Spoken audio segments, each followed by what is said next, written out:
Hello, everyone. Welcome to ListenABLE. My name is Angus Lachlan. Dylan Alcott is across from me, as always, in the PodcastOne studios for another recording with another absolute legend. Yeah, we have an absolute legend here, and we are loving this podcast because we're shining a light on people with disability, but also in a probably different lens, like an educational, but also informative, but entertaining way. It's a podcast for absolutely everybody. You don't have to have a disability to get involved. But the person that we have here does.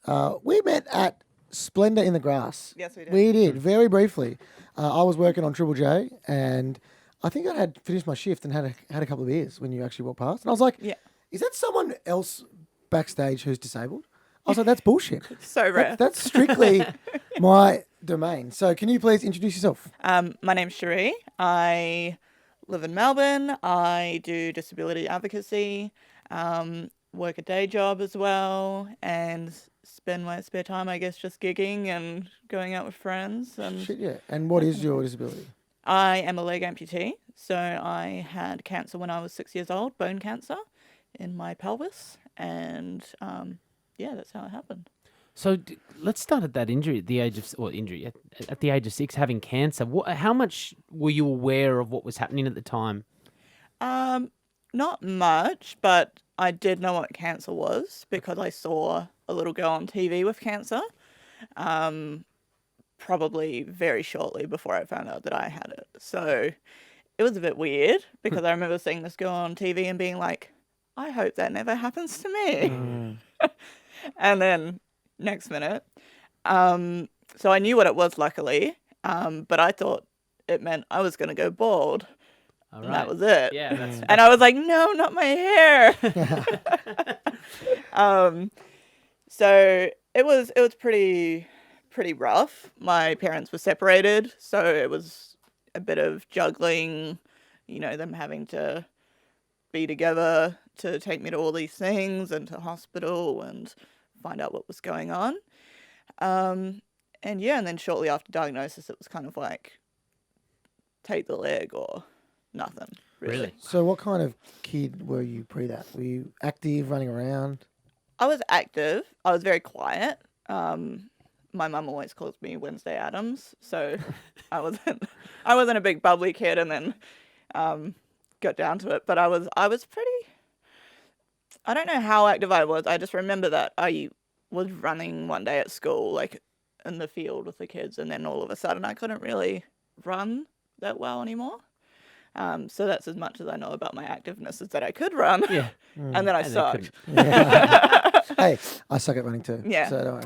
So at the age of 6, you've got cancer in your pelvis. I'm sure they tried to exhaust all means of radiotherapy, chemotherapy. I mean, what options were offered to you and the family? That was really it. So we did chemotherapy. Yeah.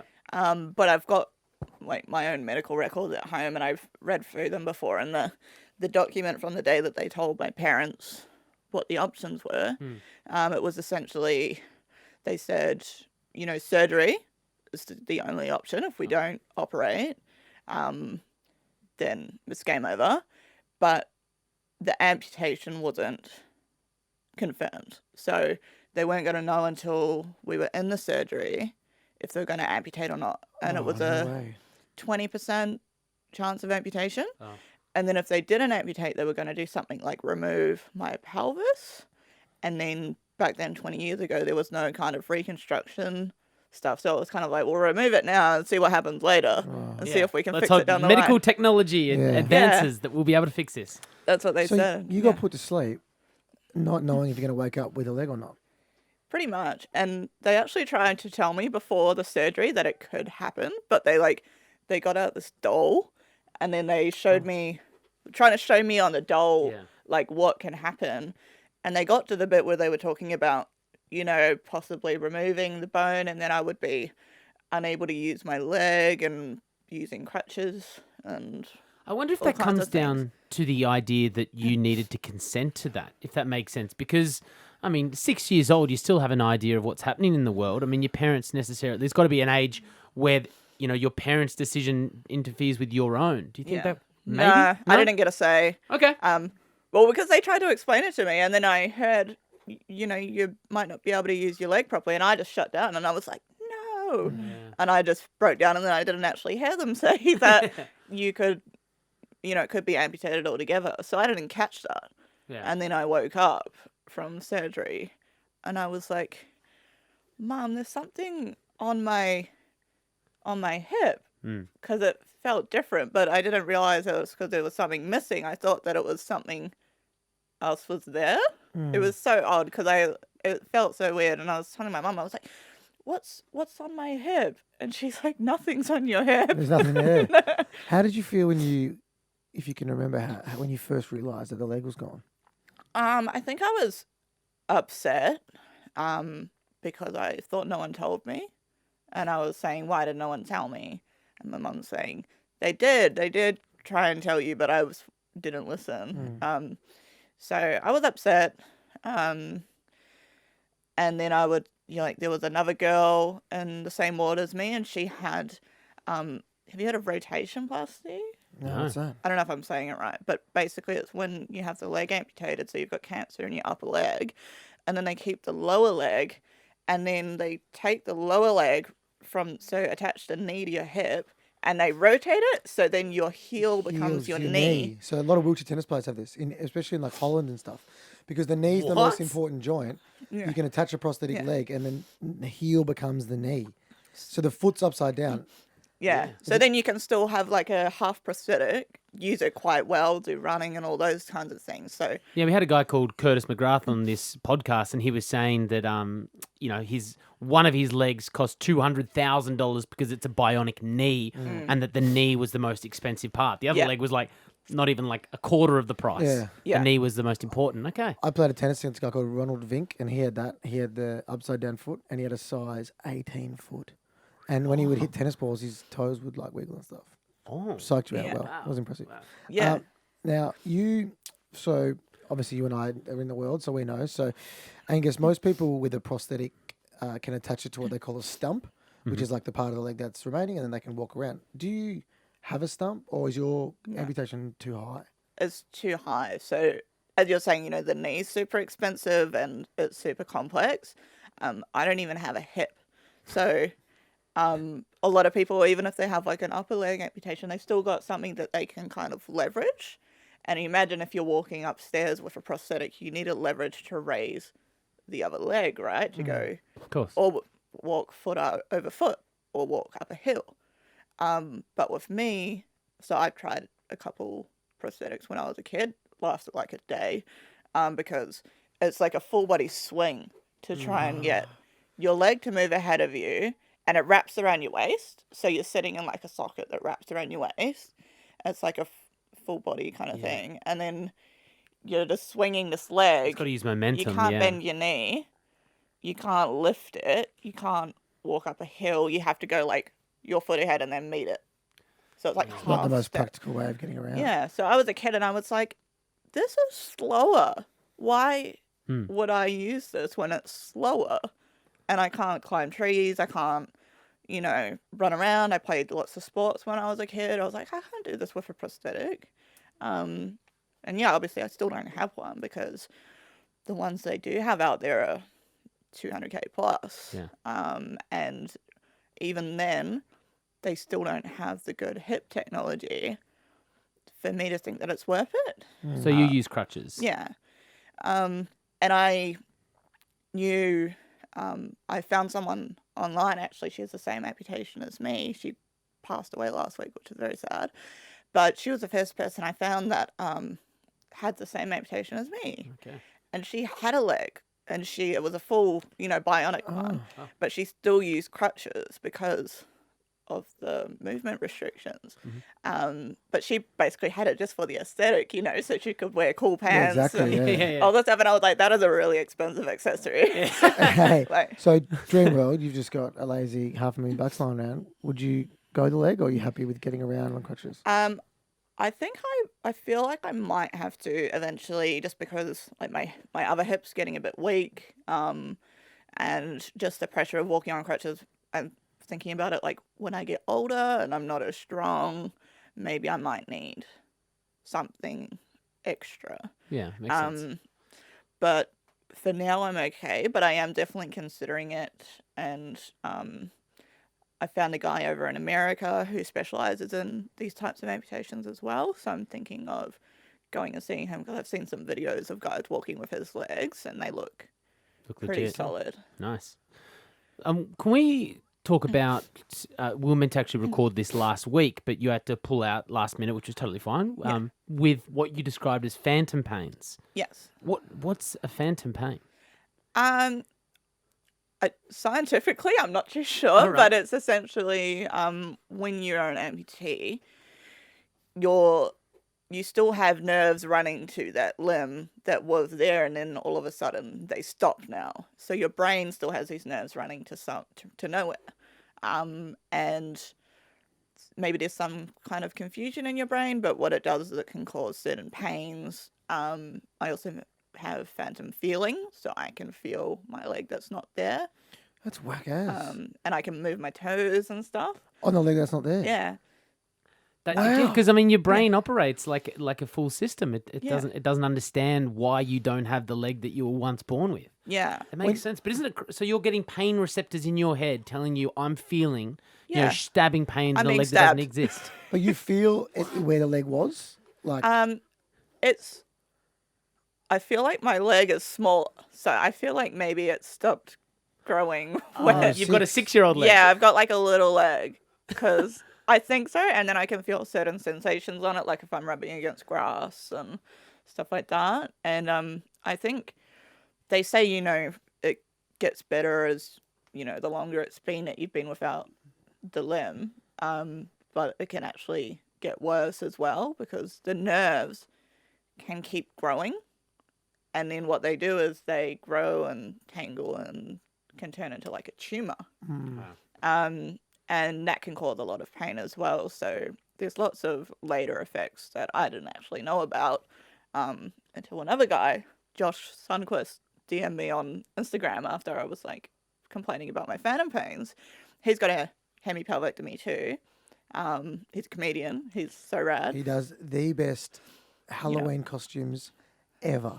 Oh, okay. They go viral every year. He does all these whack ones about him being a leg with his leg. Man, what's his Instagram again? Just so people can check Joshua Sundquist. That's it, Joshua Sundquist. He's very good, worth it. Yeah. Yeah. And yeah, like 1 year he did Tigger. Where his leg was the tail, and then the rest of the body. Like it was like a pelican the other year. Where he's would do a backflip because he got one leg. It looked like the nose of the pelican. His foot was the nose. His foot was the nose. Yeah. Oh, right. Do like a handstand on his crutch. Yeah. And then he does, like the gingerbread man from Shrek. With the bitten leg. Yeah. Yeah.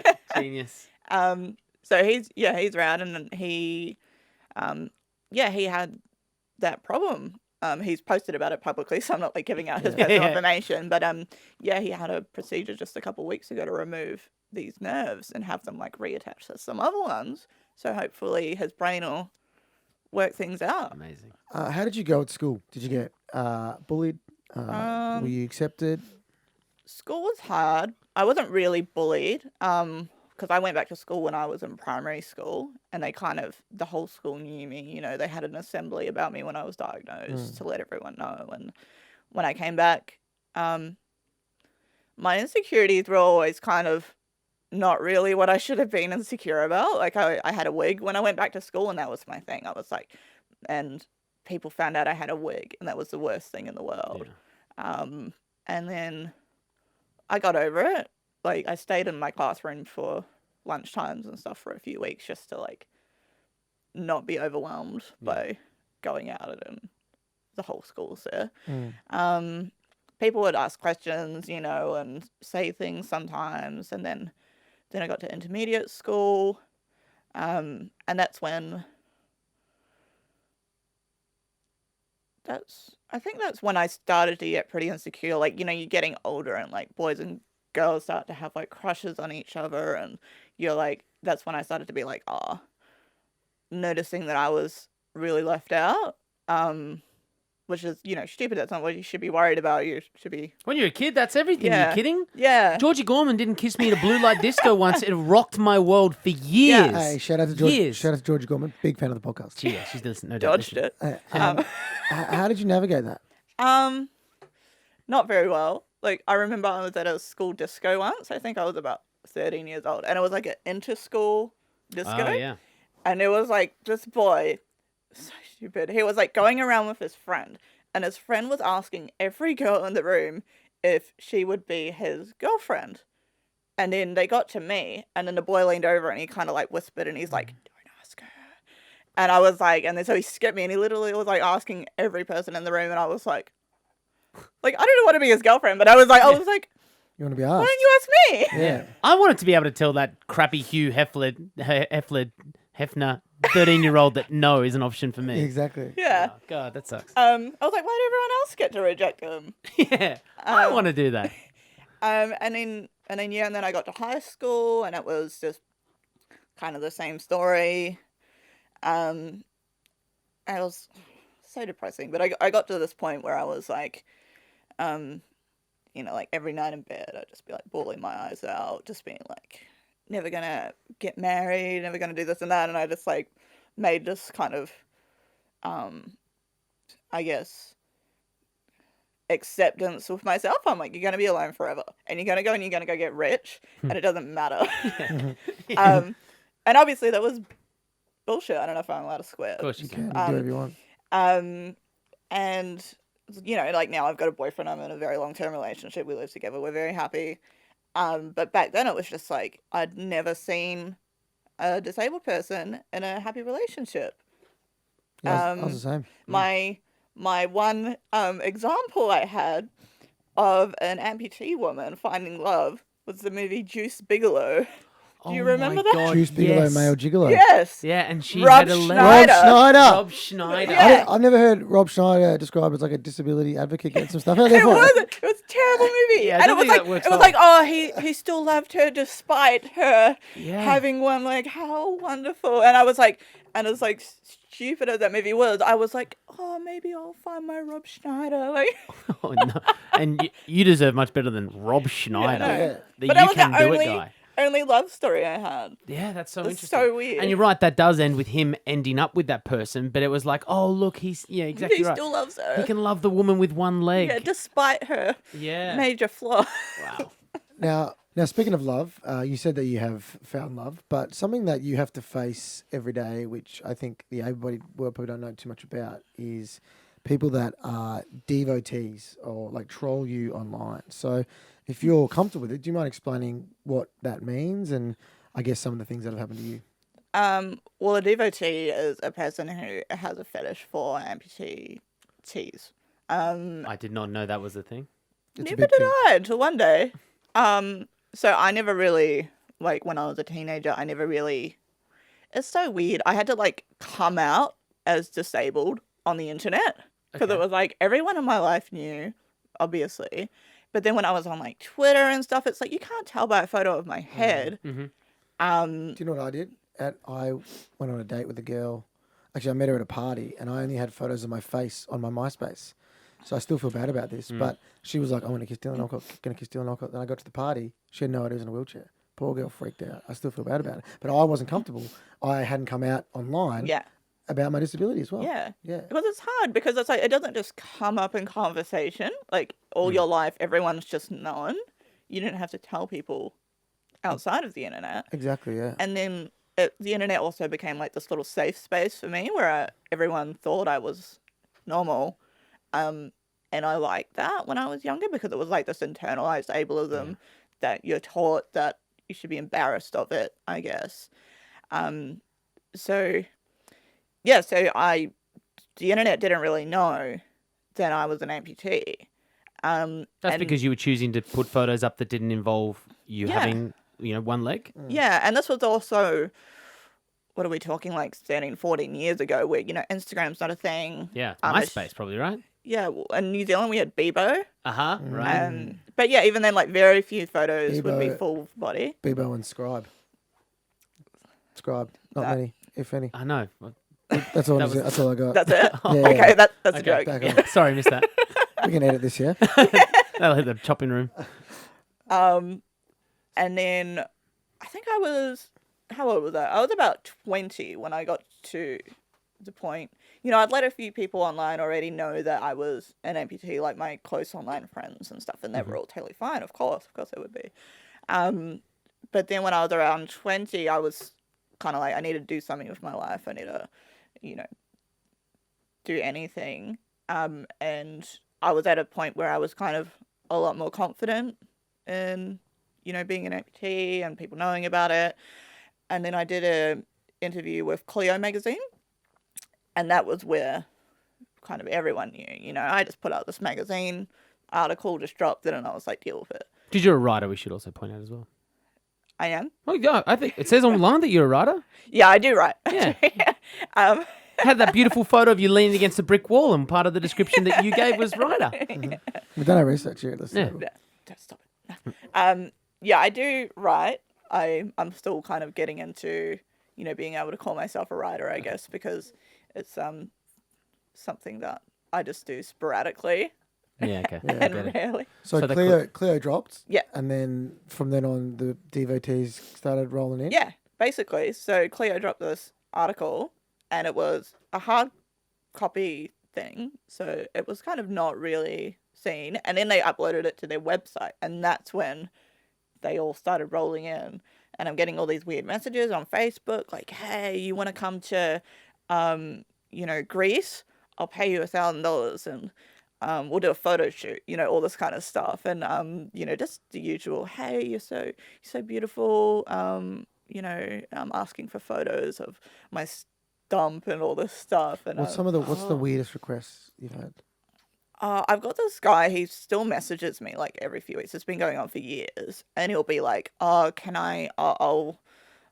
I'll Western Union you $100 if you do a 5-minute video just walking around your room. And I'm like, Wow. These people exist. 100%. Devotees. I've had a few. Yeah. people. Oh, that's right. when You I had was- just a few back in the day when I was a teenager, some weird stuff.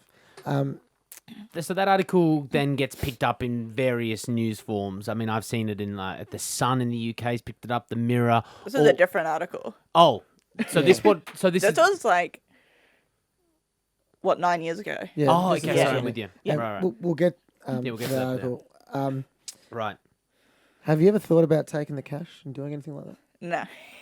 I've What about if the definitely price is trolled right? them. I've trolled them sometimes, and I've just been like, how much can I get them to say they're going to give me? And Yeah. some guy got up to like $2,000, and then I was like, oh yeah, catcha. When I Wow. when I was at school, I registered the domain name paraplegicpleasure.com. I did not know that. And we thought about doing it, but I didn't do it. amputationdomination.com. Could make some cash. You can make serious cash. I know girls that do. I'm telling you. Yeah, they're like serious cash. So what is? Can we? Have you surely you've done the research into what a devotee is and where the fetish, I think the word comes into it. What is the allure of amputee?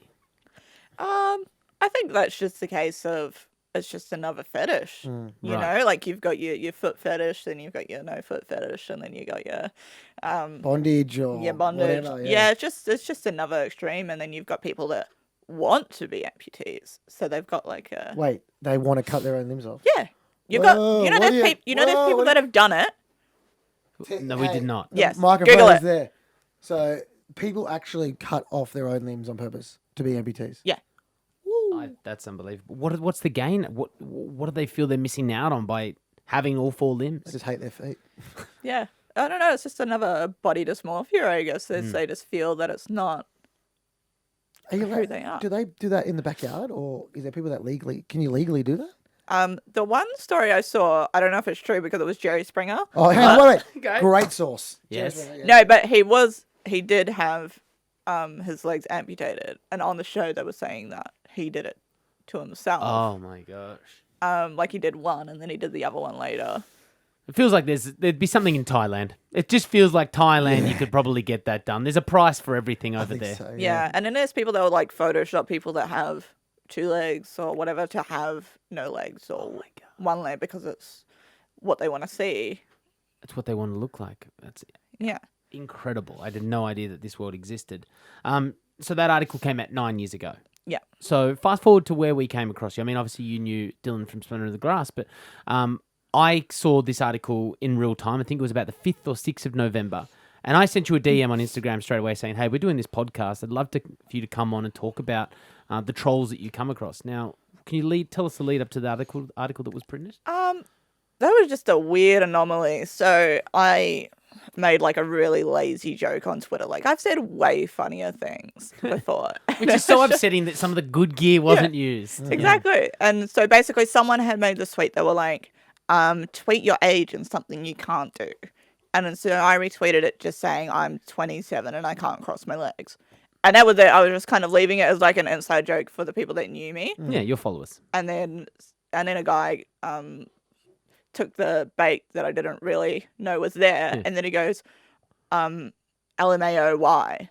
and then I just retweeted it with a photo of myself, and that was it. I just dropped it, and then like within 24 hours, it's like 9,000 retweets, and it's just like everywhere, and then it was like 10% people being, haha, this is funny, and then 90% being like, oh yeah, I'd still yeah, or oh, wonder what that stump looks like, and just one guy said, he was, what did he say? It was like, oh, it would be easy to rape her because she's got one leg, and it'd be harder for her to get away, and then it was a million guys making the same joke over and over again, and I was just like, kind of,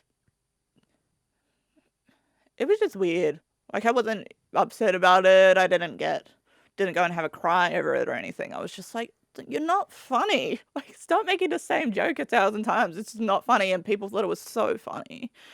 And then it kind of died down, and then a journalist found the thread, and then she DM'd me saying, I want to do an article about this. Would you mind, I think she asked me for comment and stuff, and I said, look, I'm going to think about it because I've already got thousands of messages and stuff, and I don't want to make it worse. And then I slept on it, and I woke up, and I was kind of like, well, what's the worst that can happen? and I, set some ground rules on what, she could talk about and what she couldn't, and then I just expected it to be just back of the lifestyle section, just some rando article, might get a few followers maybe, and then she posted it, and then it was just worldwide. Within 24 hours I was looking at the biggest news websites in the country, and I was just like, bang, front page, my mug right there, and that's what freaked me out.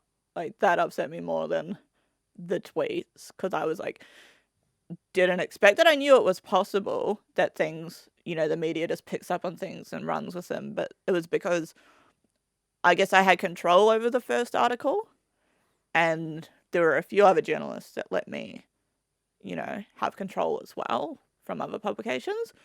But then, especially overseas, they just didn't care, and they just went and wrote whatever they wanted, took whatever photos they wanted, whatever spin they wanted. They were just ripping them off your social media. And just taking all the photos off my Instagram and stuff. Whereas the other ones, I'd said, I'm cool if you use these photos and stuff, because there's just people, it's infiltrated from my internet life into my real life. I have family and people I went to school with, school teachers messaging me in New Zealand saying, hey, I saw you in the news. And then it's being posted on like the biggest Instagram page in Indonesia, and then I got like thousands of people from Indonesia following me. They were the loveliest out of all of them, by the way. They were so lovely because, places like the UK and stuff, because you could kind of tell where it was heading at the time based on who was messaging you and stuff. Yeah. And Australia and the UK, there were just a lot of horrible comments being like, oh, what do you expect, if you're existing on the internet? You expect people not to say these things? And it's like, I'm not new to the internet, but it doesn't mean I'm not allowed to be like, hey, these comments aren't that great. Yeah, no, it makes sense. To be like, oh, you deserve it. And like you said, the headlines do go differently between the countries. Australian ones, some of them read, female amputee targeted by trolls who commented about rape and sex with her. But there is one that the Star in the UK did, and I want to get to talk to you both about the language that they used in their headline. They said, brave female amputee targeted by trolls who want to rape her. The word brave, when it comes to disability, is a really interesting topic. How do you both feel about the word brave being used? It's a bit weird because obviously you have no choice but to carry on and just keep going. You obviously it takes bravery to break through, I guess, the barriers set by society. Mm-hmm. So they're kind of just put upon you and you have to break through them. It can take bravery, like, to overcome. Like, when it came out as disabled, Mm-hmm. that took a lot of strength. But they're acting like I'm brave just for existing. Yeah. It must be so hard to be her, without knowing a single thing about me. And it's kind of just imposing this assumption that my life is terrible, because I'm an amputee. Yeah. Cherie's brave because she beat cancer. She's not brave because she wrote a tweet. Yeah. She's not brave because she said a joke. She's not brave to get a cup of coffee. But, Yeah. I might be brave because I overcame my disability, fair enough. But me, just being me, is not brave. Yeah. You getting in the car and driving. Yeah, is bravery. this is me driving. Yeah. The same way that you drive a car. Yeah, it's the same with inspiring. Yeah. When they say you're inspiring for, literally, I've been told that for crossing the street. Yeah. Like, you're so inspiring, and it's like, if it's that surprising to see someone like me out in public, you shouldn't be going, oh, I'm so inspired. You should be going, why is it so surprising for me to see a disabled person out in public? Is the world that inaccessible that when I see someone, I'm shocked? Like, maybe make your spaces more welcoming, and then you won't be so surprised. Love that. Now, obviously, females, face sexism and challenges every day. Do you think that's compounded as well with having a disability? I think so. I definitely think I'm treated differently. I think, maybe if a guy made that tweet, he wouldn't have gotten those responses that I got. Even a guy amputee, for Yeah. example. Like, I think it's easier to have a disability and be male because, females have a caring nature in them, more so than males, I think, and especially in relationships and things like that. I think it's a lot easier for males with disabilities, and we don't face. I could put up a photo of me with my shirt off making a wheelchair joke. No one's going to say, yummy, going to rape that. You know what I mean? It just doesn't happen like that, does it? Yeah. Yeah, that's right. And it's also, people find it a lot more surprising. Actually, I don't know about that. When people still find it surprising that an abled person will date a disabled person.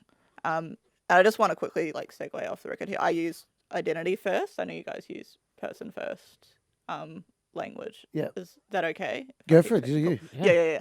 It's just No, of course. want to make sure. I know we're using different things, but I think that's cool that we show different I languages. like it. Yeah, exactly right. It's good. For example, there's this guy on Instagram, Shane Burklaw. Do you know him? He's a YouTuber. So him and his girlfriend are YouTubers, and he's a wheelchair user, and he's got a book called People Think My Girlfriend is a Nurse. So people can't believe that she would be dating him. I get that all the time. Everyone thinks Chantel's my carer or my sister. Yeah, and it's just I don't get that myself. People aren't like, oh, it's so surprising that I have a boyfriend or something like that. But I think it's just different because disability is so varied. There's such a spectrum of it that some people just think I couldn't date someone with a disability. Therefore, how could anyone else? But yeah, I've lost the question. That's all right. I think one big one that I get as well is oh, not anymore, but oh, you have a girlfriend. Oh, what's her disability? It's just an assumption. Really? Yeah, I used to get that a bit. There's an assumption that she had, and there's nothing wrong with dating someone with a disability as well, but it's more about the person that you're dating. What about, have you dated any flogs or had relationships with people that weren't comfortable with your leg? I've never had a relationship with someone that wasn't comfortable with my leg because I don't think it would happen in the first place. It's a real icebreaker. Yeah. You couldn't get 2 weeks into the relationship with Cherie and go, oh my God, you're missing a leg. Yeah. Yeah. It was kind of like a filter for me. As soon as they found out Exactly. if I had one leg, it was like, well, there's your kind of just there's the door. Yeah, so yeah. Why hasn't Dylan walked in the kitchen yet? That's weird. Yeah.